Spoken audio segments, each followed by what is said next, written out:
Chers élèves, bonjour.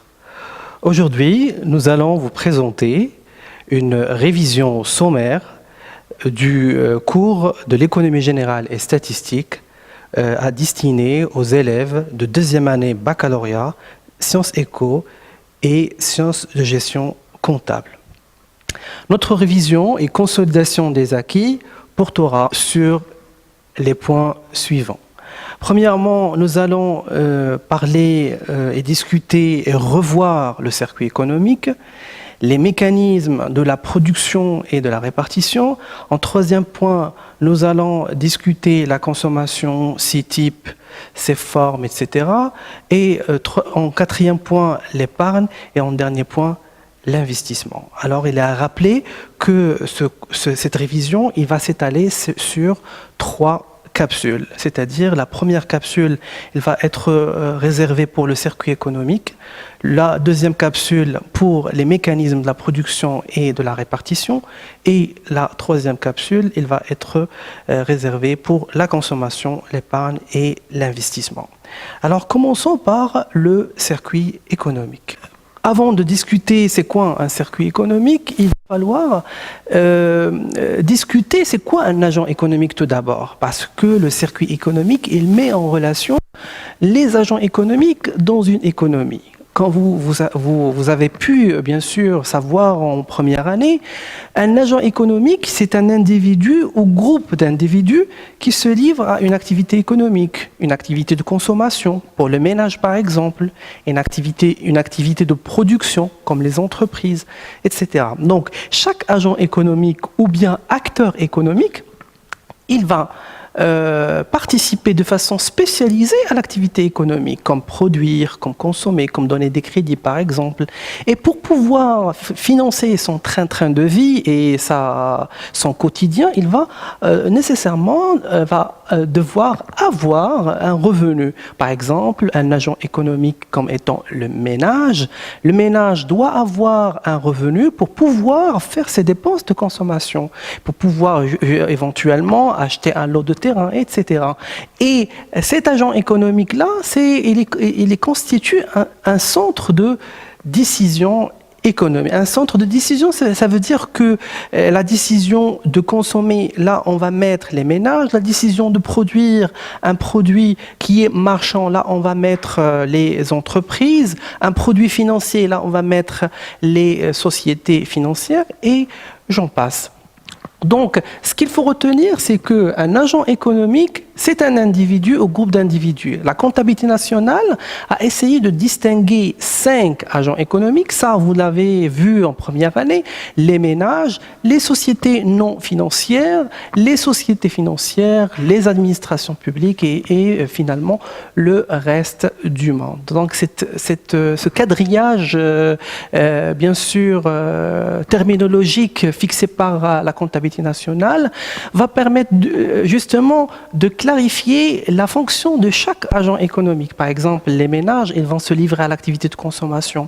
Dans la catégorie des ménages, la comptabilité nationale, en fait, il a mis aussi les petites entreprises individuelles, aussi les institutions sans but lucratif au service des ménages, ce qu'on appelle communément les SBLM, qui contient le secteur associatif, les syndicats, les AOIA, les mosquées, etc. Donc tout cela, c'est un ménage. La définition d'un ménage, je vous invite bien sûr à voir ça, à revoir votre cours en première année, qui est un individu ou plusieurs individus qui vivent sous le même toit, qui se livrent à une activité de consommation. Les sociétés non financières se sont communément appelées les entreprises qui produisent et vendent des produits non financiers. Bien sûr, les sociétés financières, ce sont bien sûr les banques qui comprennent aussi les entreprises d'assurance ou bien les sociétés d'assurance. La différence entre sociétés non financières et sociétés financières, bien sûr, les sociétés non financières, ils vont produire un produit qui est non financier, ils vont vendre des produits, des biens et des services, mais autres que les services financiers. Les services financiers sont réservés strictement pour les banques et les assurances. Et bien sûr, le quatrième agent économique, ce sont les administrations publiques. Les administrations publiques, ce sont des organismes étatiques qui appartiennent à l'État en général. et bien sûr qui produisent un service qui est non marchand, un service bien sûr non financier éventuellement et non marchand. Et finalement le reste du monde c'est quoi? Ce sont les entreprises qui ne sont pas résidentes, c'est l'ensemble des entreprises qui ne résident pas dans le territoire national, c'est ce qu'on appelle le reste du monde. Et là bien sûr ça me donne l'idée de vous parler un petit peu de types de circuits économiques, parce qu'il existe deux types de circuits économiques, un circuit économique qui est fermé et un autre qui est ouvert. Le circuit économique fermé, là, ce cinquième agent économique, on ne va pas le trouver, tout simplement parce qu'il n'y a pas un échange entre les entreprises résidentes et les entreprises non résidentes, tout simplement parce que il y a ce qu'on appelle une situation autarcique, c'est-à-dire qu'il n'y a pas un échange entre le reste du monde. Et bien sûr, le circuit économique qui est ouvert, c'est le circuit économique qui est le prépondérant et qui est le dominant, où il y a un échange entre le circuit national, entre le national, les entreprises, les agents résidents et les agents non résidents. Alors, bien sûr, sans oublier de rappeler les opérations économiques. Il existe, comme vous pouvez bien sûr discuter l'année dernière, vous avez pu le faire, 3 opérations économiques. Il y a les opérations sur les biens et les services. C'est l'ensemble d'opérations qui concernent la création et l'utilisation des biens et services. Il y a les opérations de répartition, ce sont les opérations d'allocation de revenus, c'est-à-dire la répartition de revenus. Et troisième opération, ce sont les opérations financières qui nous montrent comment les agents économiques ont pu allouer l'excédent de leurs revenus, c'est-à-dire l'épargne, on va voir ça après, et vous avez pu le voir l'année dernière, c'est-à-dire comment ces agents économiques ont pu allouer l'épargne, c'est-à-dire l'excédent du revenu, ou bien, dans le cas contraire, comment ils vont combler la défaillance au niveau de leurs revenus, c'est-à-dire aux situations où les dépenses sont supérieures aux recettes. À ce moment-là, les agents économiques peuvent s'endetter. Qui dit l'endettement dit aussi, bien sûr, prendre un crédit, emprunter auprès de la banque. Voilà, ce sont les 3 opérations économiques qu'il fallait bien sûr retenir, parce que ce sont des opérations qui vont bien sûr permettre de nous aider à comprendre plus le cours sur les agrégats. Alors, bien sûr, pour capitaliser sur ce qu'on en a vu par rapport aux agents économiques, je vous invite bien sûr à examiner cette application-là. Je vous demande de mentionner quel type d'agent économique dans chaque situation. Alors, donc voilà, je vais vous laisser bien sûr lire attentivement chaque situation. Produire des biens et services marchands. Qui l'agent économique qui produit des biens et services marchands, produire des services non marchands aux ménages, versement des salaires aux travailleurs et finalement financer les entreprises et les autres agents économiques. Je ne vais pas bien sûr tout lire. Donc voilà pour la correction de cet exercice. Bravo, vous avez pu bien sûr répondre parfaitement aux questions demandées, bravo. Produire des biens et des services marchands, ce sont les sociétés non financières, et ce sont les entreprises. Qui dit non marchand, c'est-à-dire ce sont des biens qui sont vendus à un prix au niveau d'un marché. Par contre, deuxième cas de figure, produire des services non marchands aux ménages. Donc un service non marchand, c'est un service qui est normalement facturé gratuitement ou quasi gratuitement. Par exemple, l'éclairage public, par exemple, les services publics dans les hôpitaux, l'hospitalisation, la scolarisation, ce sont des services non marchands, ce sont des services qui sont fournis par l'État, par les administrations publiques, gratuitement ou quasi gratuitement. C'est la raison pour laquelle on l'appelle des services non marchands. Versement des salaires aux travailleurs, bien sûr, SNF, Société non financière ou Société financière. Alors, on a dit les salaires. On n'a pas précisé les administrations publiques tout simplement parce que les salariés ou bien les fonctionnaires au niveau de l'administration publique, ce ne sont pas, ils ne touchent pas un salaire, ils touchent un traitement. Là, je vous invite à voir le 1, 2, 3, 4, 5, le cinquième exemple, versement des traitements aux fonctionnaires. Là, à ce moment-là, on va parler que l'agent économique, ce sont les administrations publiques. Lorsqu'on dit administration publique, on pourrait dire ministère de l'Éducation nationale. C'est une administration publique qui fait travailler des fonctionnaires, ce sont des professeurs, et qui touchent un salaire, qui touchent un traitement, pardon, ce ne sont pas un salaire. Réception des taxes et impôts des autres agents économiques, c'est l'administration publique qui reçoit, c'est l'administration publique qui reçoit généralement les impôts et taxes. Produire des services non marchands au préfet du ménage, et bien sûr les administrations publiques parce que c'est un service non marchand. Versement d'impôts sur les bénéfices. L'impôt sur les bénéfices, c'est un impôt que l'on paie sur les bénéfices. Cet impôt-là, il est versé bien sûr à l'administration publique, mais il est versé par qui? Il est versé par les sociétés non financières et les sociétés financières, parce que ce sont ces deux agents économiques qui paient de l'impôt, bien sûr, sur les bénéfices. Consommation des biens et services marchands et non marchands. Qui consomme des biens et services marchands et non marchands? Bien sûr, ce sont tous les agents économiques, les ménages, les sociétés financières, l'administration publique, tout consomme.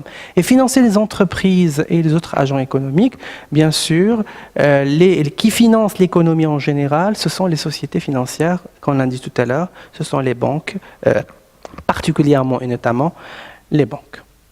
Donc voilà, en grosso modo, vous avez pu voir l'agent économique qui correspond à chaque opération demandée. Alors passons à autre chose, qui est le flux et les agents économiques. Alors ce qu'on a dit, qu'il y a le circuit économique, il va mettre en relation les agents économiques. Ces agents économiques ont une relation entre eux. C'est-à-dire les mouvements entre les agents économiques, ça s'appelle un flux. Alors, le flux économique, c'est quoi? C'est un mouvement des biens ou des services ou de monnaie entre les agents économiques d'une période donnée. Alors, il existe bien sûr deux flux, un flux réel et un flux monétaire. Ça, je pense que vous avez vu ça l'année dernière avec des exemples. Un flux réel, c'est-à-dire un flux physique. Un flux, par exemple, je vais chercher par exemple du pain, je vais m'adresser à une boulangerie. Alors, il y aurait bien sûr une relation économique entre moi et la boulangerie. Donc moi, le boulanger va me donner du pain, c'est le flux réel. Et moi, je vais donner au boulanger la monnaie, l'argent, c'est-à-dire le prix du pain que j'ai acheté. Donc le premier flux, c'est un flux réel ou bien physique, parce que c'est une quantité physique, par exemple 1 kilo de pain, je ne sais pas, 3 pièces de pain, etc. Et contre un flux monétaire, qu'il s'agit bien sûr de l'argent. Le plus souvent, c'est la contrepartie du flux réel. Bien sûr, ils sont évalués au Maroc en dirhams parce que c'est la monnaie nationale. Alors, bien sûr, le circuit économique, on a dit, c'est une représentation schématique des flux qui s'établissent entre les agents économiques. Il existe deux types de circuits économiques, un circuit économique par fonction et un circuit économique par agent économique. Vous allez bien sûr reprendre ça d'une manière très approfondie cette année-là, en deuxième année bac, avec ce cours-là de circuit économique. Mais ça n'empêche de capitaliser et de revoir un petit peu de quoi il s'agit sur la base d'une application. On considère une économie fermée composée de 4 agents économiques. Donc, lorsqu'on a dit économie fermée, c'est-à-dire il n'y a pas de reste du monde. Parce que tout à l'heure, j'ai dit que le circuit économique fermé, le reste du monde, ça n'existe pas. Seulement, il y a 4 agents économiques. Les entreprises, qui sont les sociétés non financières, ils ont produit et vendu 3300 de multinationales de biens et de services. Ils sont vendus totalement sur le marché. Les recettes dégagées ont été réparties comme suit. Ils ont payé 1400 de monnaie nationale sous forme de salaire, 600 sous forme d'impôts, 850 investissements et le reste constitue une épargne déposée auprès des institutions financières. Les ménages, donc on a passé une deuxième agent économique. Premier agent économique, c'était les entreprises. On a, comme vous le savez, il faut tracer le compte schématique. Le compte schématique, il faut mettre les emplois et les ressources. Et vous allez bien sûr mettre les ressources. Ici, ça se voit que la ressource essentielle de l'entreprise, des entreprises, ce sont les sociétés non financières pour rester dans la philosophie de la comptabilité nationale, c'est 3300 comme recette. Et les dépenses sont les salaires, les impôts, les investissements et aussi une épargne. Parce que l'épargne, ce sont des ressources, bien sûr, c'est de l'emploi, de l'argent mis à la disposition des institutions financières. C'est un emploi pour les entreprises et c'est une ressource pour les institutions financières. Les ménages ont reçu des administrations publiques 800 de traitement, 250 de prestations sociales et ils ont utilisé le revenu comme suit. Cotisation sociale 200, impôt 400, consommation 1200 et le reste a constitué une épargne déposée auprès des institutions financières. L'administration a consommé 830 en biens et services et s'est adressée aux institutions financières pour s'équilibrer. Et finalement, les institutions financières ont versé 500 d'impôts et consommé des biens et services pour 420. Alors, il y a quelque chose qu'on doit éclaircir, ce sont les prestations sociales. Les prestations sociales, on a dit que les ménages ont reçu des administrations 800 de traitement, c'est-à-dire ce sont la rémunération des ménages, et 250 de prestations sociales. Les prestations sociales, ce sont de l'argent versé par les organismes sociaux, comme la CNSS, comme la CNOPS, versé par ces organismes, bien sûr, au profit des ménages. Et les cotisations sociales, ce sont de l'argent versé par les ménages aux organismes sociaux. Et pour pouvoir bénéficier des prestations sociales, il va falloir verser et payer des cotisations sociales. Donc, pour ne pas bien sûr rebondir sur tout ça, donc on va corriger coûte que coûte. Alors, il est demandé de calculer l'épargne des ménages, l'épargne des entreprises, le montant des impôts reçus par l'administration publique, le montant emprunté par l'administration, et bien sûr présenter le circuit économique faisant ressortir les flux monétaires liant les 4 agents économiques, éventuellement les 4 agents économiques parce qu'on a seulement une économie fermée. Alors, on va commencer. Donc, la première des choses, on a établi le tableau des ressources emplois. Donc, un tableau sous forme de compte schématique où il y a des emplois et des ressources. On a dit tout à l'heure, on va revenir au cas, regardez. Donc, pour les entreprises, ils ont vendu 3300 de biens et services vendus, c'est-à-dire ils ont gagné 3300. Donc, pour les SNF, les sociétés non financières qui sont les entreprises, donc les ressources, c'est 3300. Alors, pour les emplois, ils ont versé 1400 dirhams sous forme de salaire pour les ménages. Ils ont payé les impôts 600 et bien sûr, ils ont fait des dépenses d'investissement de 850 et l'épargne, il est demandé de le calculer. C'est très simple de calculer l'épargne parce qu'on sait très bien que dans un compte schématique d'emploi et ressources, on devra avoir l'égalité. C'est l'égalité entre emploi et ressources. C'est très simple, on a déjà le total ressources. Et là, on a les salaires, les impôts, les investissements sont déjà connus. Donc, la différence, c'est 3300 moins 1400 moins 600 moins 850 pour trouver 450. C'est pas sorcier du tout. Donc, voilà. Donc, c'est ça. Donc, l'épargne des entreprises, c'est 450 pour équilibrer, bien sûr, le compte schématique emploi-ressources pour les sociétés non financières qui sont les entreprises. Pour les ménages, ben, c'est la même chose. Alors, une remarque très importante à faire que chaque emploi pour un agent économique, ressources pour l'autre agent économique. Ressources pour un agent économique, emploi pour un autre agent économique. Là, j'ai donné un exemple ici. Salaire, c'est un emploi pour les sociétés non financières, les entreprises. Et regardez, c'est une ressource pour les ménages. Voilà. Voilà, c'est la même chose ici. Par exemple, les cotisations sociales, ici, ici c'est 200 emplois. On devrait quelque part trouver 200 ressources dans un autre agent économique. Ici, les cotisations sociales, elles sont versées aux administrations publiques. Donc, le 200 dirhams, c'est ces 200, on doit les trouver, voilà, 200, regardez, 200, cotisations sociales 8, 200, c'est ressources.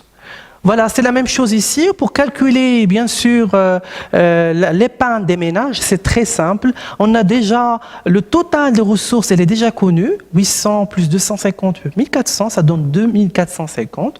C'est connu, cotisation sociale connue, 400, consommation des ménages, 1200. Et bien sûr, la différence entre les... Pour équilibrer, parce qu'on devrait avoir l'égalité, c'est 650. C'est 2450 moins 200, moins 400, moins 1200 pour trouver 650, pour trouver l'équilibre. Alors, il est demandé aussi de calculer crédit à l'administration publique. Donc, ici, c'est très simple. Il va falloir ventiler les emplois et les ressources, trouver l'inconnu, équilibrer et trouver l'inconnu. Chercher l'inconnu, équilibrer et trouver l'inconnu. Bien sûr, les traitements, les administrations publiques, on a dit que les administrations publiques, ils font travailler des fonctionnaires. Les fonctionnaires, ils touchent un traitement, donc c'est un emploi pour les administrations publiques. Les administrations publiques, ils versent des prestations sociales, bien sûr pour les ménages. La consommation des administrations publiques, c'est 830 et ainsi de suite. Pour les sociétés financières, on a bien sûr les ressources. On va prendre l'épargne des entreprises. Déjà, on l'a calculé, 450. Et l'épargne des ménages, on l'a calculé, c'est 650. Ça donne 1100. Et bien sûr, crédit à l'administration publique, il est demandé de le calculer, mais on a déjà l'impôt sur institutions financières. Et la consommation des institutions financières, ça va donner 180 pour équilibrer, bien sûr, le compte schématique emploi-ressources des sociétés financières. Très bien. Donc, voilà les calculs intermédiaires que j'ai, bien sûr, que j'ai effectué mal. Et ici, c'est par écrit. Donc, je vous laisse, bien sûr, le temps pour examiner attentivement les données pour pouvoir trouver, bien sûr, l'épargne des ménages, l'épargne des entreprises, l'impôt reçu par l'administration publique et le crédit à l'administration publique. Et bien sûr, finalement, ici, c'est le circuit économique qui fait appel, qui fait ressortir les flux monétaires liant les 4 agents économiques. Alors, les administrations publiques, bien sûr, ils versent des traitements et des prestations sociales pour les ménages. Les ménages, ils versent des impôts plus les cotisations sociales aux administrations publiques. Les entreprises, ils versent des impôts pour l'administration publique. Et l'administration publique, bien sûr, ils consomment des biens et services marchands achetés auprès des entreprises.